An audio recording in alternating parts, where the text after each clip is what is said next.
За дараагийн илтгэл Мэнд сайхан болд нарын илтгэл байна. Судлаач Мэнд сайхан болд нарын илтгэл Намаан Юндан улс төрийн хил сэрэгт хэлмэгдүүлсэн гэдэг ийм сэдвтэй гарчигтай илтгэл байна. За сайд нөгөө цагаа барьсан учраас хүннүү сүнэг үеэс эхлээд бах юм норшилгүйгээр товчхон яриад явчихъя. Та бүхэн мэдж байгаа дараагийнх нь гардаг. Энэ доотлын тайлбарыг гарахгүй байна. Жохон богиносгож байгаа тайлбар нь яагаад.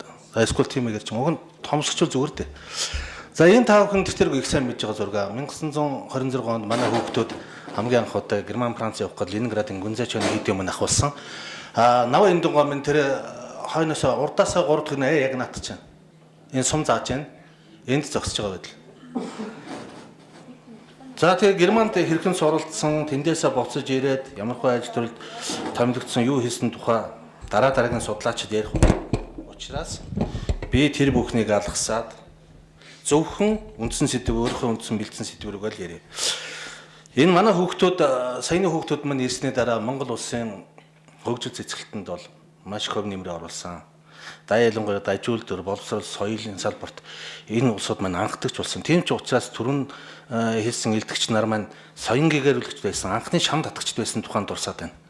Энэ бол үнэ. Тэр их давг сайд түрүүн их хурлын гишүүн 35 хүүхэд явчаад анхны салбарт анхдагч болсон гэж хэлжсэн. Явсан хүүхдүүд дотор маань 2 хушуу ноён байсан. Нэг нь болохоор Мэргэн гүн гомжов Францад суралцсан, нөгөөх нь Наваа Юндангай. Наваа Юндангайг тэр ч утгаар нь байж магадгүй 1929 онд хамгийн түрүүнд татсан.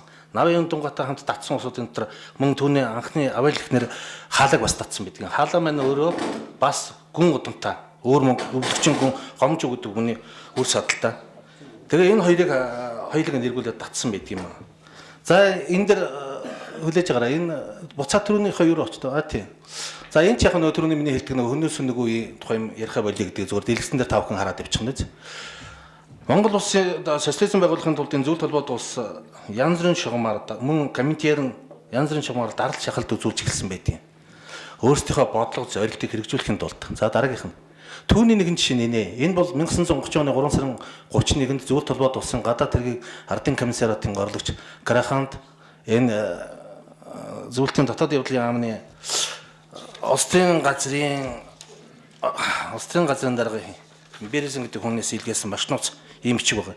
Энэ дээр яагаад манай хүүхдүүдийг татгуулсан шалтгааныг товчгоо тодорхой зааж хэлсэн байгаа. Тэр таах би хараар ингээд тодруулсан байгаа. Ерөөс энэ Герман Францад Монголын хүүхдүүдийг сургах нь бол одоо хүлээж авч болшгүй зүйлээ гэдгийг нь хэлсэн онцлоод.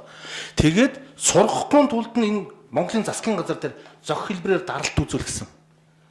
Тэгээд цаашид илгээхээс татгалзуулах нь чухал гэж заасан. Энэ бичгийн хариу яг мөрөөр зүйл толгойд улсын засгийн газар тодорхой арга хэмжээнүүд авч хэлсэн. Яг энэ бичиг бол 1930 онд байгаа 30 оны намар гэхэд манай Герман Францад суралцж ирсэн бүх хүүхдүүдийг татж ирүүлсэн байдаг. Цаг хугацааны хувьд. За дараагийнх нь. За тэгээд ирсний дараа янз бүрийн ажил хийж исэн манай хүүхдүүд маань цагаан загт ингэж хочлогдож байсан. Дөрөв тэрбэр давгийн гишүүний хэлдгээр үнэхээр өрний соёлыг Монголд нэвтрүүлж ирсэн нийслэл хүрээнд тухайн үеийн нийслэл хүрээ 1920-ад оны нийслэл хүрээ ямар хөөснө та бүхэн мэдж байгаа. За энэ доотлын юм гарахгүй нэ. Доотлт тийм. Энэ та бүхний сайн мэддэг Тааш Нацгдржин банкад би түрүү хэлсэн 29 онд Наваа Юндангай ирсний дараа 31 онд бол ардын гэгэрүүлэх яамны тэнд латин үсгийн зөвлөлд ажиллаж байсан. За энэ Хингуан Наваа Юндангай баригдах анхны баригдалттай холбоотой зураг нь хамгийн зүүн заханд Наваа Юндангай сууж байна.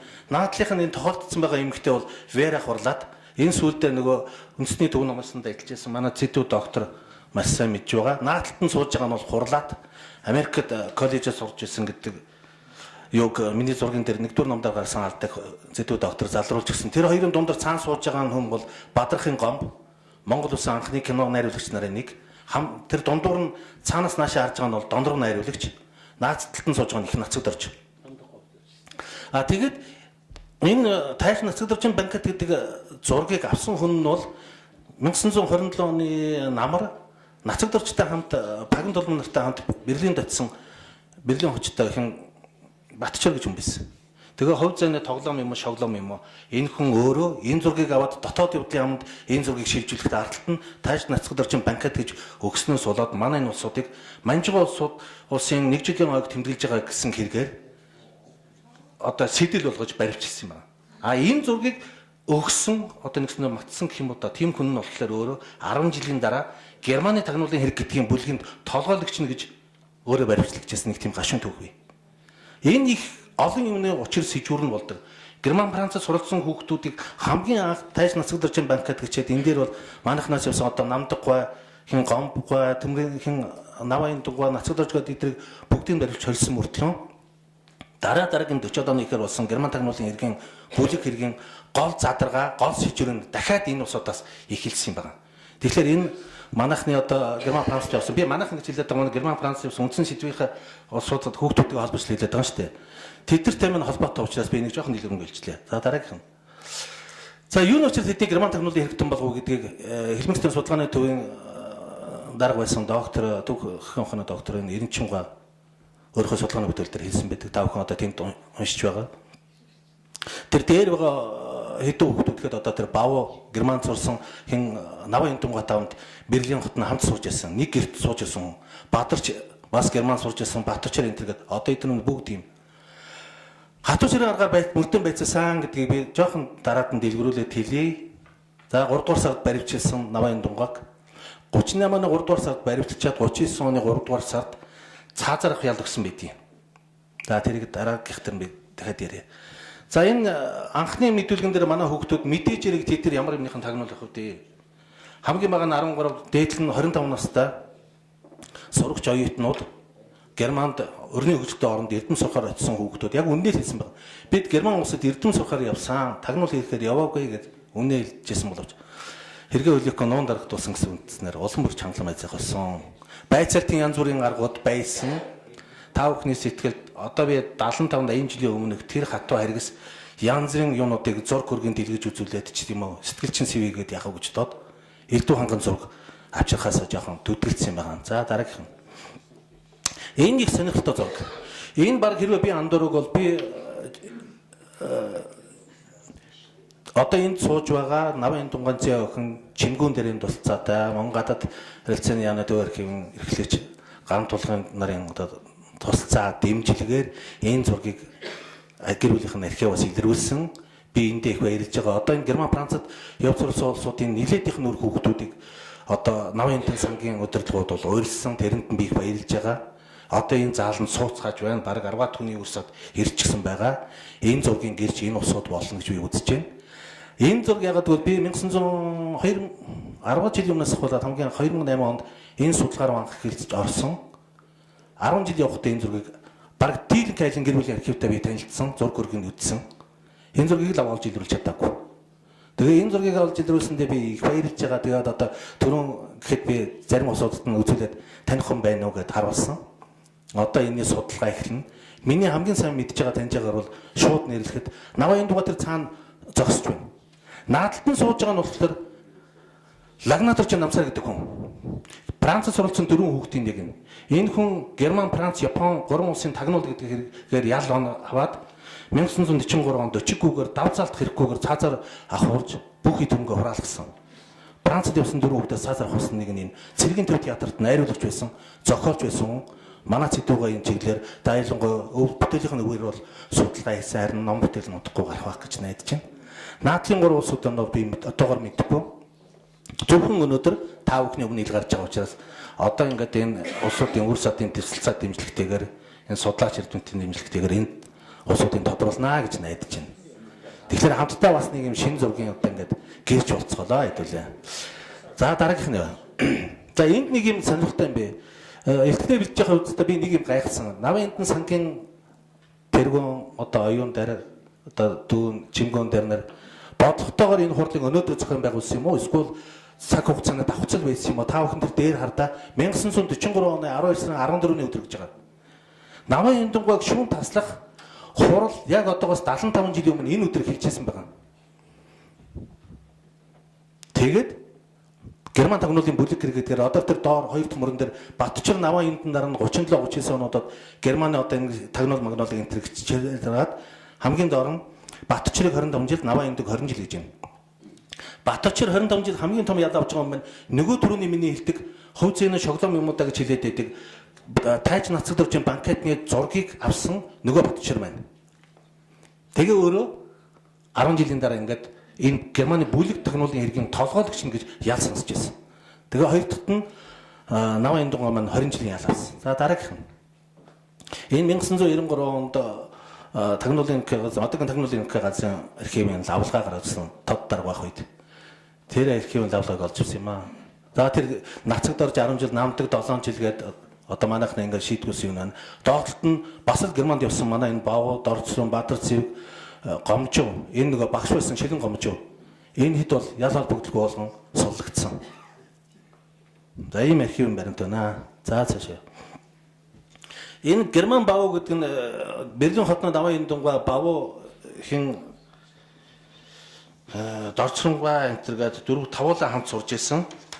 Содомгаа гэдэг тэдний нэг Герман гэдэг маань ерөнхийдөө энэ Герман суралцж исэн улсуудыг тухайн үеийн нийслэл хүрээнийхэн залуучууд нийт олонны дунд бол Герман суралцж ирснээр ноцлоод бараг хүн болгон дээр Герман Баав, Герман Гомб, Герман Дорцрон гэл тэгэд нэрлэдэг байсан билээ. Тэр нь одоо улсуудын дурсамж юун дээр ярианд гарч ирээд идэв.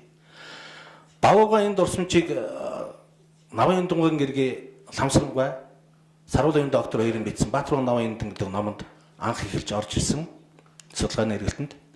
Баавгаг амцсан байхад 1994 онд одоо энэ заалан сууж байгаа манайхан тунгалагчийн Баясаа гэж энэ үр хүүхдүүд нь нийлээд Герман Францын үүлэмжлэл гэдэг холбоо байгуулад хамгийн анх энэ тухай дуурч хэлцгээсэн юм.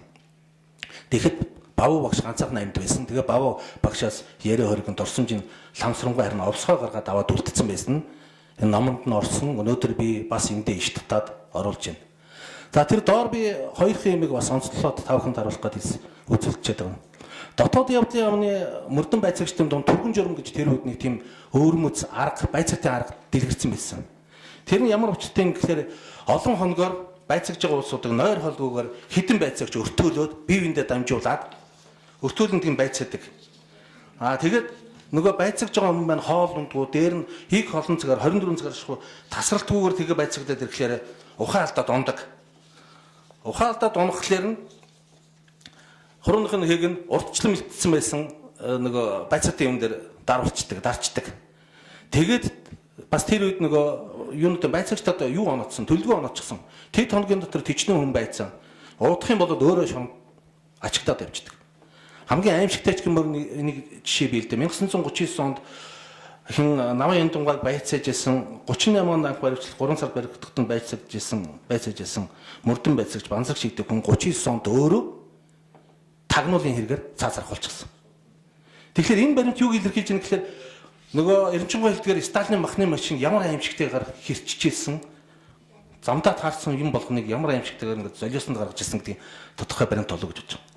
За мөн та бүхэн бүшгүй олон сонсч байсан Оросын нөхөлцөн юмд байсан Вишинский гэдэг хүний тэр хэрэгтэн өөрөө хэрэгээ хүлээхээс илүү нотлохоор байхгүй гэдэг үгийг 30-аад оны зөвлөлтийн мөрдөн байцаагын албанд ягшталтны энийг хэрэгжилжсэн. Дараад нь Монголын мөрдөн байцаагч гэсэн дотоод яамныхан бол энийг яг одоо ерөөсө тарин мэд давтаад хэрэгжилжсэн. Гэтэл хэрэгтэн өөрөө хэрэгээ хүлээнэ гэдэг нь нэг ёсондоо тулгаад хүчээр хүлээлгэж байгаа хэрэгтэй. За цаашаа. Наваа Юндаг과 3 удаа зүгээр одоо бидний судалгааны эргэлтэнд мэдээж байгаараа илрүүлснээр ингээд ийм өргөжлөгдсөн байт юм. Дотоод явдлын яамны байцаа, сайд мөн зөвлөх Монгол Ард Түмсгийн төвөөр нь улсын төвчөн хандаад. Тэгээ та бүхэн тэр өргөдөл дээр нь хараараа тэр тод хараар тэмдэглэсэн тэсвэр алдаж тийм ээ. Ийм олон удаа тэр кастр торих зэрэгээр ингээд зовоож ирсэн учраас тэсвэр алдаад зохиомжтой мэдүүлэг гаргаж худал хэрэг хүлээсэн гэдэг. Тэгээ бас тэр худал мэдүүлэг хөрвүүлэхтэй нөгөө амтэн хүнд дараа болохгүй хүмүүсийг хамаагүйгээр буруу хэрэгт ховлохгүй гэсэн утгаараа бороод аюулцсан их нацагдорч мэтийн нас барсан хүмүүс буюу эсвэл герман цэцний интернерийг санаанаасаа зохион гаргасан гэж. Бороод аюулцсан гэдэг нь болохоор 1926-30 онд Германд хамтдаа суралцж ирсэн 2 аюул заны нэг нь. Ер нь Герман Франц руу явсан 35 хүүхдийн маань дотор 2 аюул зан байсан. Нэг нь Германд суралцж ирсэн, сүүлдээ зураач болсон. 1930 онд Герман их нэртэй байсан. 30 онд Москва хотод явж хагаад Таранбайд дайруулж нас барсан гэдэг юм. Москвагийн тэр олон дотор ганцхан Монголд тэгээ Таранбайд дайруулаач гэж гэдэг нь ч ямар ч учиртай. их нацад орч мэдээж ингээд нас орчсон 37 он. Тийм учраас Навын тунгай бас нэг хүмүүсийг хамаагүй ховолж хүмүүсийн нэр төр дээр нь тэр их ядлагын юуны золиос болохгүй гэсэн тийм санаа байсан болоо гэж бодож байна. За цаашаа. Мөн Маршал Чарльсон бичсэн загтал 49 оны 10 сарын 20-нд. Энд бас нэг тагнуулын ерөнхий газрын судлаач манай Батболд Маршал Чарльсонгийн загтал гэдэг нэг сайхан ном сая энэ жил гаргасан. Судалгааны эргэлтэнд энэ загтлыг гаргаж иж оруулсан. Мөн түүний зөвшөөрсөн найр тавьснаар эндээ ингээд иш татаад оруулж байгаа. Одоо миний дараа тэртээ дэргөө та бүхэнд тэр Навын дунгайн загтлуудын тоо танилцуулах учраас би зүгээр алгасаад өнгөрье. Тэр доотлын тод хараар та бүхэн тодруулсныг хараарай. Энэ ямар ойлгохтой хүн ийм өгсөн мэт дээр мэт санагдах юм гэж хүчгэвдээ ер нь. 39 онд анх баригдахдаа цаазаар жил гарan үлдгэдөө цаазаар хуулаад дараад нь 10 жилийн ял сонсоод сүүлдээ 43 онд энэ хүн чинь 20 жилийн ял Герман тагнуулын бүлэг хэрэгээр 20 жилийн ял сонсоод түүнээс 12-ын биеэрээ сууж идэлчихсэн юм шүү те. За цаашаа. Энэ цагаатгай ажлыг эрхлэх комиссийн хурлын тогтоол 58 оны 10 сарын 24-нд тэр одоо ямар хэрэгээр яасан гэдэг одоо тэр байж байна. Тэр хамгийн доотлох нь нөгөө Батчирн тэр дээдлэлт нь нэгдүгürt нь нөгөө бүлгийн ахлагч толгойлогч нь хоёрт нь Навын тунгай юугаа. Энд он бол их баримт архив баримтууд дээр он их өөрөөр гарч ирээд идэг юм. Мөрдөн байцаалтын протокол дээр өөр байдаг. Гадаад явдлын яамд байгаа баримттай бас танилцсан чимгүүн нэрийн зөвшөөрснөөр гадаад яамд хадгалж байгаа хувийн дотор нь бол 1910 он тэгээд бүр тэр удаа сар өдөртөг юм байгаа. Ингээд өөрөөр онднууд гарч ирээд идэг юм ба. За цаашаа. Энэ хоёр дахь нь одоо энэ дээр гарч ирнэ. За тэнд нэг хэсэг юг бүр тагнуулын газрын архивын бодлогоор тэнд дарж өгсөн. Чухам юу бичсэн байсан бөмбөд өнгийн цаас наажгаад дараа хийцэн байл лээ. За цаашаа. За эрхчлэлд шоронгоос гараад ингээд эрхчлөө эдэлсэн байгаа гэгэн сайхан төрөнд одоо та бүхэн харж байна. Энд би бас нэг урьдчилаад нэг